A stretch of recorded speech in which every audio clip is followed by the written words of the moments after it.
Okay, I'm Jean Slappey, locally known when I was growing up around here as Jim Henry. And my mother was Jean Slappey, who my dad met at a street dance, and she was from a farm between Bainbridge and Attapulgos. And of course my dad, he grew up where the bank is, and my grandfather and grandmother Slappey lived there. My grandfather came from up around Boston, Georgia, and he had 4 sisters, but I think he was about 10 or 11 years old when they moved down here, because he used to delight in telling me stories about the girls and his mother rode the ferry at Fairbanks Ferry, off State 12 now. And they rode the ferry across the river, and he and his dad swam the mules and horses across. Great Depression came along and wiped the bank out. Well, a number of the citizens and stockholders of the bank came to my grandfather and asked him to take over the bank and rejuvenate it and get it back up to speed and a functioning banking institution. And I think in trading around, he accepted the job as long as he had controlling interest in it. So he took the bank over and brought it back to functioning and did very well.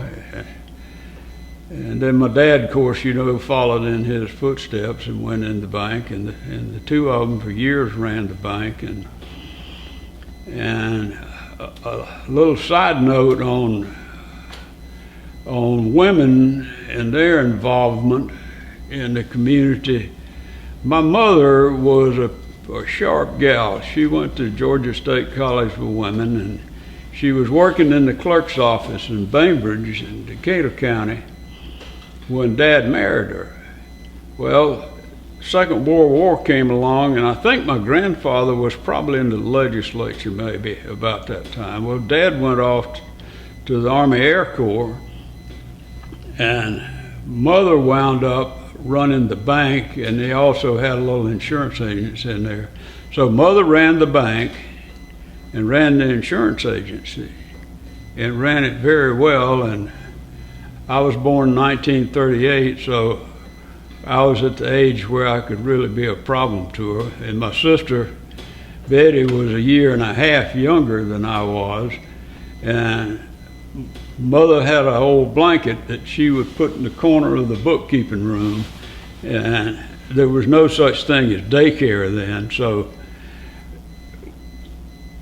Betty and I would take our coloring books and toys, and she had some help too, and go to the bank, and the two of us would sit back there in the bookkeeping room and try to stay out of trouble best we could.